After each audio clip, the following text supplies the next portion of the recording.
Welcome to A Shot of Ag. If you're from a small town, can you make a difference on a national level? Can you make a difference in people's life? Well, our guest today definitely has. Today we're going to be talking with Erica Matthews from Pana. How you doing? Great, how are you? Did I said it right, Pana? Yeah, you Okay. did. You nailed it. And where is that? So, south of Springfield, about an hour south of Springfield. Okay, so I appreciate you driving here. Thank you. That was a bit of a jaunt. It was a long drive, but I appreciate the opportunity. Is that where you're from originally? Born and raised. You are the founder of Autism Movement Project, and you're also the owner of Brew and Hope Coffee House, correct? Yes. Okay. Which one came first? AMP, the Autism Movement Project, came first. That's a lot of times people have I don't know, it doesn't make sense, but AMP, that has a strong, solid name to it, doesn't it? It does, yeah. The abbreviation is the best part about it. So just explain what it is. Yeah, so AMP is the Autism Movement Project. So what it is at the core base is autism movement therapy, which is a dance program designed for individuals with autism and special needs, kind of to help the body realize where it is in space and kind of help with those social skills and motor skills. Mm-hmm. So I'm Gen X. Autism, we think Rain Man. Right. The movie. Yeah. I remember one of my first interviews doing the podcast, I interviewed a lady that had an autistic kid, worked for Monsanto. And I learned so much from that interview, and probably a lot of things that made me kind of cringe a little bit, because I realized behaviors that I was doing that probably, a person like yourself would go, really? But she talked about like going to a grocery store and, she'd have the iPad, Yep. right? Because they need something to focus on. And people would actually say, do you really need, can't your kid be without it for a while? Right. So there's a lot of misunderstanding in society. Absolutely. Yeah, there is. It's a lot of thinking that we're babying them or that we are just keeping them occupied so that we can do something else. When really there's a much deeper reason why they're using that for themselves, to help self-regulate or to kind of help block out all the noise from the outside world. So why autism? Why'd you get into it? So I got into autism because my mother, she was an aide in a special ed classroom in Pana. And so at junior high is where it started. I would leave volleyball or basketball camp and go over to Washington School with my mom. And in there with Mrs. White and Mrs. Lane were all these kids. And my mom became a personal aide to a boy named Connor Taylor. And when I met Connor, he was 3 years old and had limited speech, but he could put together a 75-piece puzzle starting from the middle. He could do math problems and third grade math problems. He would also point to all these sight words. And I'm like, if he can do all this, then why can he not talk? I don't understand.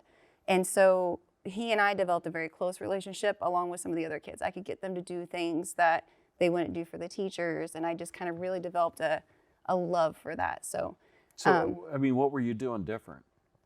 I think I was meeting that connection over compliance. So I would really get on the floor with them and I'd be super silly with them. And Connor and I, when it was just me and him, I was his whole world. Like he'd be all like into what I was doing. But if we were out in public, I wasn't there. There was so much distraction going on. So I think just having that personal relationship and really building that connection is what kind of changed those gears for them with me. So you're like a legit nice person. Yeah, I hope so. I don't get it. You don't get it. No, never have. Oh, But the ability to just care for somebody that, is not like a focus in your life, not everybody has that. You obviously do. Yeah, we have probably 149 clients and they're all my kids. Like I go to IEP meetings for them. I babysat them so that parents can go to different places. Like they are my babies. So I do care for them a lot. So AMP, tell me, so like you have a place and people are bringing their kids. Yeah. Just tell me the whole overview of it. Yeah, so we have a studio, so the AMP studio. So I have clients that do one-on-one sessions, and we have clients that come and do groups. So I have families coming from all over. So our surrounding communities, Taylorville, Nokomis, they're about 15 minutes away. Then I have Springfield, Hillsboro, which is over an hour away.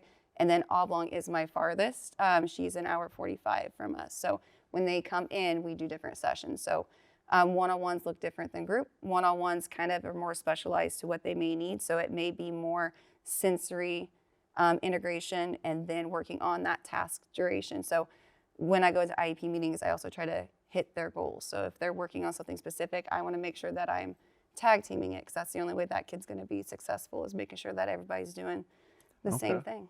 So if I have a kid with autism and I don't have the ability to like go to AMP, right? I don't live in an area or whatever. I mean, what am I going to be doing? What are my options? So unfortunately, there's not a whole lot of other places that teach autism movement therapy locally, like close around us in Central Illinois. What the question was for. Yeah. You're kind of it. Yeah. There's other therapies. Like I never say I'm one and done. So I'll tell families, suggest horse therapy. So there's horse therapy, equine therapy, music therapy. So there's other ways to kind of look at that. But there's also OTs that work on primitive reflexes, which is what the core of autism movement therapy is. So we work on those reflexes to help get the nervous system to calm down. So are you the only AMP, or is there? Yeah, so AMP is like my core name. So autism movement therapy part of it, I'm the only one in Central Illinois. There's one group up in Chicago that I certified up there, but he kind of more just does it for his own family and small support group. Gotcha. Is that your goal, is to have more of them? I would love to. I'm kind of a control freak, so that's kind of like the hard part, that I would love to be able to expand. It's hard for me because I do really care of like what comes out. Like I want to make sure that everyone loves my kids as much as I do. So like my staff is very small and we're very close knit because of that reason. But one day I'll let go of the reins a little bit and hopefully spread out, because it is something that needs to be around in more areas. Okay, you need to relax. I know. 37 years, I'll learn how to do it. So, I will fully admit, like even before talking to you, I thought, well, autism, you're basically engaging them, keeping them calm, entertaining, but there's really no way of like improving or changing them. But that's not your experience. Yeah, that's wrong. Okay, tell me. Yeah, educate me. No, sorry. No, I've had kids kicked out of every single therapy, schools, classrooms, and when they come to AMP, they're a completely different kid. I just got a message actually driving here that brought tears to my eyes, because I have a kid that goes over to a behavioral school. So he got kicked out of our public school for aggressive behaviors. And he's only been coming to AMP for 2 months, and his behaviors at his school have completely decreased. His grades are going up. And so she was so grateful for that, because she hasn't seen that side of her kid for years. And so that's another reason I do what I do, because I don't believe what you may see in that environment isn't who they truly are. There's a lot more to them than just that behavior. So we always work on a way to making sure that we find their interest and kind of make sure that they feel heard. So we work really hard on affirming and making sure that they can advocate for themselves and build trust in people that they may have lost trust with adults before. This is your full-time gig? Yep, full-time gig from 9 in the morning until 6:30 at night. So does it coincide with the coffee house? Yeah, so the coffee house is kind of a branch off of that. So when I started AMP, I had 6 clients, all from which they knew my mom, and so they took a leap of faith on me. Over the years, those 6 kids turned into adults. And then I realized that there's not a whole lot for them once they get to high school and graduate. So we attempted to try to volunteer at a few places locally, but we were told that we were a liability. And so I was having a very hard time trying to get them job experiences. So then I just decided that I was going to start my own place. And Mr. Cross owned Again, a the cafe. whole control freak thing. Control freak, yeah. Mr. Cross, he owned an old restaurant behind the alley from us. Yeah. And he offered to let the kids come in and practice wiping tables. And so we did. But then he got to know the kids. And he really started getting to know them. He's like, why don't you do like a food fundraiser? I'm like, I don't do food. Like, I don't want to do that. But I did. And it was a huge hit. And the kids absolutely loved it. Okay. So we did another one, and they loved it again. And then he's like, you should do a coffee shop. I'm like, I don't even like coffee. I don't want to do a coffee shop. I want to do an animal shelter. Like, that's what I want to do. And he's like, no, I think you should do it. And so I did. We started the coffee house November 29th, 2019, right Okay. before COVID.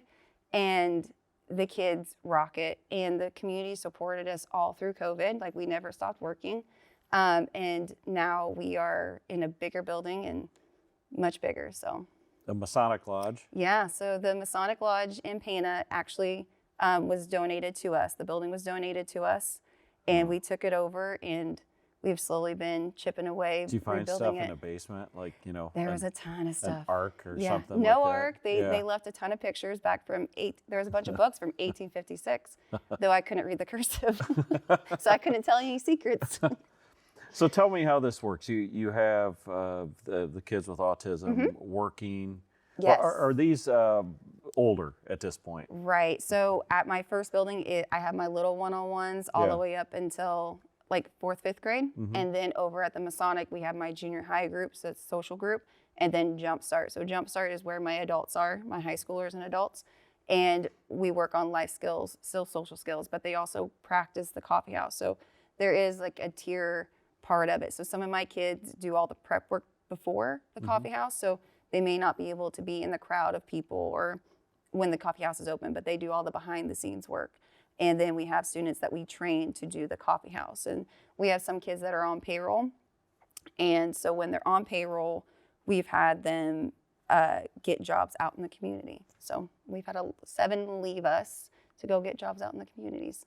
Okay, so if I go and I'm getting a cup of coffee, am I going to order it from a person with autism Yep. then? And So- then they're going to make it and all that? Yeah, so we serve individuals with all different diagnoses. So that you would have an individual with Down syndrome, or you may have someone with cerebral palsy. It just kind of varies. But all of our kiddos they would be there at the register, and then a job coach is with them. And then some of them that are on payroll are completely independent, so they're just rocking each station by themselves. Okay.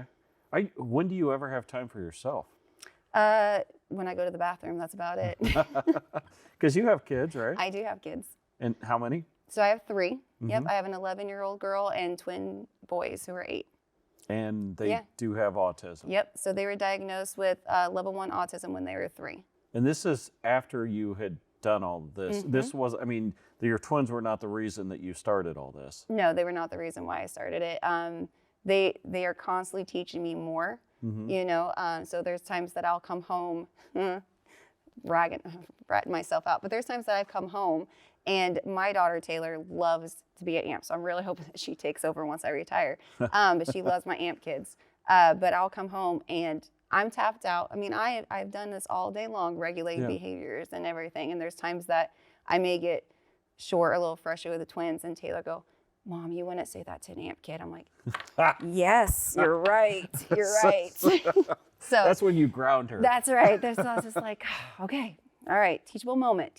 So they're always teaching me too that I have to take a breath. Like, the dishes can wait. Like, I'd rather sit on the couch and help you regulate, whether that squeezes or whatever it is, you know, that other stuff can wait. So Well, I look at a person like you and I worry about burnout. I mean, do you recognize this? I would say there's probably times like I could feel burnout, but then, you know, I have a kid speak for the first time, or I have something happen for the very first time. Like I had, you know, an adult, he's been working at a factory and he had a dream car. He's 24 years old, has a bachelor's degree in college, and still wasn't driving. And we got him his driver's license. Like, we practice it. We have a golf cart and we practice driving all the time.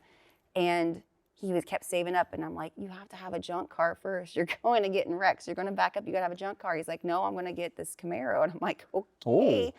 And he did. He got that Camaro. He drove it to AMP, and he took me for a ride in it. And that was a very proud moment, because I thought, oh my God, I'm never going to get him to drive. He had tunnel vision on this Camaro and a certain style, a certain color. And by God, he got it. So it's those moments that keep me going. So when there's times that I feel like I feel like I'm stuck somewhere, something happens where it's a moment like, don't quit, because you didn't quit, and now this child is doing this. So you talked about, you know, getting away from autism, and that you said something to me earlier that the brain never stops rewiring itself. Yeah, so you can always rewire your brain. So it's never a new dog or an old dog can't learn new tricks. That's false. That's what they say. I know, but even the most stubborn ones, and I've had some stubborn ones, that we can do it. So yeah, the brain can always remap itself. So individuals that I have that have seizures, who've had strokes, the brain can rewire around that damaged gray area, and we can make new pathways and build that bridge to make it stronger between the left and right hemisphere. Even dementia? Yeah, even dementia. So my granny had dementia, and she was shuffling when she walked, and she wasn't able to talk. And so I did one-on-one sessions with her and had to listen to Alabama every day, multiple times. There are worse things. Yeah, there are. But I'm not a country fan, but You God take your love her. most favorite song and you listen to it nonstop, Yeah. you're going to hate it. That's right. And she would speak. She would talk she'd sing every lyric, and slowly but surely she would start walking to the beat, like her steps would get farther, and she would start adding on words. And she told me that she loved me, and that I haven't heard that in years by the time that I got to her. So it was a big deal. Yeah. It's funny the way the brain works. My dad, whether it was Alzheimer's or dementia, I don't think we really got a matter. It was funny because every single day when he farmed, he would, at lunch, he would have this radio, and it would be Max Armstrong, Orion Samuelson, saying the markets, right? And if he heard his voice, even with the Alzheimer's and that, it always clicked. Yeah. It's so funny the things that click in a person and that don't. It's fascinating, but yet I look at what you do. It's got to be frustrating. Yeah, it is. I mean, it is frustrating. Like I said, with looking at Connor, I'm just like, how can you do this, but you can't, tell me something. It was frustrating because there's a lot of times that you feel like you're just hitting a wall. Yeah. And then the light comes in. So. Yeah. I'm sure that they're going to have a cure for Alzheimer's and dementia by the time we get old, right? Yeah, I hope so. My brain may be exhausted by the time we get there. We're going to have to. You say regulation comes before learning. What do you mean on that? Regulation before expectation. So we can't expect a child to learn if their nervous system isn't regulated. That'd be like me putting you in a war zone trying to teach you how to crochet. You're not going to be listening to me. You're going to be in fight or flight worrying about what's all coming around. And that's kind of how our kids are feeling with the constant noise. And really, they have no autonomy. They're getting told what to do from the time they wake up to the time they go to bed. So they're stuck in that fight or flight. So my job is to make sure that they're regulated enough so that their brain is able to take in all this information that's coming to them. Have you started drinking coffee? I have started drinking coffee, and now I'm pretty solid in it now. So we've made a few new drinks and everything, but it is one that it took me a while. I had to start with lattes with a lot of milk, little coffee, and then slowly built up. But sometimes with the autism and the other disabilities, the detailed stuff they're really good at. Are you finding that with like even making coffee? Yeah. So like I said, there's different levels, and so when I look at a kid, they're unique. So we have TVs up on the wall that have the recipe step by step, and so some are more detailed, and then some are more vague, and the kids are able to do it. And some memorize it better than I do, but it's the same thing with the cleaning down stations. We make sure that everything is set up for that individual who's doing that station. So some are more detailed. So we make sure that everything's accommodated to each student. So it's not just a basic cleaning sheet. We make sure that whether it's pictures, so some of our kids have to have pictures of each step, but whatever we can do to make sure that they're successful. What's this? This is my little sock monkey. As you can tell, he's a little dirty, so sorry about that. But he is loved on. It's been loved, yes. I was like, he's been loved on. So that actually came from one of my very first kiddos. She picked it out personally for a Christmas present for me back in 2013. And he's been on my desk, but a lot of times he goes missing because the AMP kids will just take him and snuggle with him. And so he's always my little bright little monkey trying to just keep fun. So the puzzle piece that's autism, correct? Yep. Yeah. Cute little fella. I know, right? I don't still have a name for him, but he's just my little sock monkey. He doesn't have a name? He doesn't have a name. I just call him Sock Monkey. I haven't been disappointed in you slacking. until this moment. Okay, forget that. We'll just name him right now. So what do you think his name should be? I don't know. We're in PBS, so maybe Ernie. Ernie. Oh, I love that. Let's do it. The one that had the mohawk, the grumpy one, or was that Bert? Good question. I don't know. Was that Bert or Ernie? They don't know. They're yeah. We'll go with Ernie, though. I do Okay. like that. I like Ernie. Yeah, All right. well, there you go, Ernie. What do you want people to know about people living with the disabilities like autism, Downs, and that? Yeah, I just that they are able. It may look different, but there's a way to make them as independent as possible. So I don't ever want someone just to think that they meet them for the first time, they're not talking to them, that they don't understand what you're saying to them. Because I do have a lot of people that will just talk about that student or talk about that person to me as if that person is not there. So I always, want people to understand that they are listening, but they are completely capable of doing multiple things. Okay, I'll be 100% honest Yeah. with you, even if it's embarrassing to me. But sometimes you'll meet like someone with Down syndrome or Yeah. autism, and I don't engage with them Yeah. because I don't know what to say. Right. I don't want to talk down to them, but I don't want to talk over them. Then I just find myself not saying anything. Yeah. What do you All I tell me? suggest is just don't talk like a baby to them. I mean, there's a lot of times that I'll run into someone in the store and there's a child or an individual in a wheelchair. I just talk to them as if I'm talking to you. I'll just walk them in, hey, bud, how's it going? And even if they don't respond, I'm like, man, it's cold today. It is so cold. I hate this weather. And What then if I'll it's summer? address them. Oh, good. It's hot. I'm ready for the pool. However it is, and then greet the mom and just go on. Because there are times that like I said, Connor wouldn't even acknowledge me inside a store. Yeah. So I can't take that personal either because there's a lot of sounds that are going on that we don't realize either. Same thing with tones. There's a lot of times that adults have tones and that comes off kind of rude. It's never That's really. what I'd be afraid of. Yeah. Is that I would make a situation worse by saying hi. Yeah. And even like I said, as long as you're not up in their face going, what's up? What's up? What's going on? What's going on? Okay. You'll be you fine. need to back up. You'll be fine. See, that's where we teach advocating, though. That's where we say, like, need my space, peace out. But I think as long as you're not talking down like a baby to them or up in their space, forcing them to engage back with you, you're golden. How big is Pana? 4,000 people. So Pretty small. Pana's 4,000 people, and it has AMP. Yeah.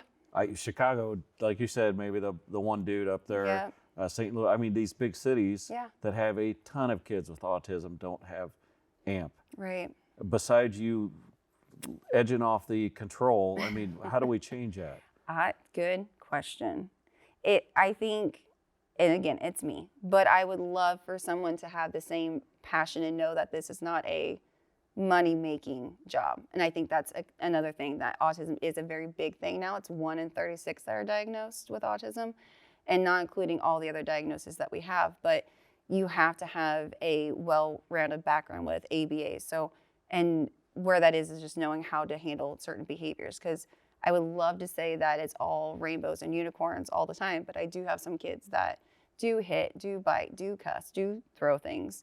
And so you have to be able to handle those and, work up from it. But, AMP is not a money-making thing. We are a non-for-profit. We do a lot of things for fundraising because I only charge $100 for the month, and siblings are free, and they could come up to 3 times a week. So that is nowhere near enough to pay. It's cheaper than damn Netflix. It is, but in my heart, this is a passion project for me because I do love the kids, but in my heart, I don't feel like you should have to pay a ton for your child to receive what they need to be successful in the world. And usually it's not just one child. I do have a lot of families, so with siblings too. God, I get confused by nice people. Okay, if people want to find out more about AMP, Yeah. where would they go? So we have a website. It's amplearningscenter.org. And then we also have building-215.com, which shows our Brew and Hope Coffee House. I also, in the basement of Building 215, have a sensory gym downstairs that we rent out for birthday parties and we use for our clients as well. Okay. So if anybody's going through Pana, they need to stop for coffee Yes. and give a big damn tip. Yeah. You yeah. farmers out there, I know you can afford it. Yeah. Yeah, right now we're only open Fridays and Saturdays, 7 to 11, because during the week we train all the kids. But we are looking at this summer that we open and expand more days because my clients are just knocking it out of the park. So I have too many that are ready to work and not enough hours in the day. So. Okay. last question. What can people do to help you? Oh my goodness. Yeah. Put me on the spot. It's the hardest question I've given you. Okay. Well, we are always taking donations, but we also take like any sensory toys or toys that you're not using anymore. We always take those donations as well, sent to those locations. But I think just like word of mouth, if you have someone that is struggling with speech, behavioral, social, or motor skills, talk to them about autism mimic therapy, talk to them about music therapy, horse therapy. Just know that there are places that your kids can flourish at, that it's not just, you're not alone is the other thing. I always want to make sure my families have support. All right, Erica Matthews, I want you to take care of yourself too. What you do is amazing. It's just unbelievable what you give back to your community and to this world. So I want to thank you not only for just being on this show, but for all that you do. And gosh, it's fun having someone like you on here that's making the world a better place. Oh, thank you. Thank you for the opportunity. I'm excited. All right, Erica, thank you for being here. Everybody else, we'll catch you next time. Thank you.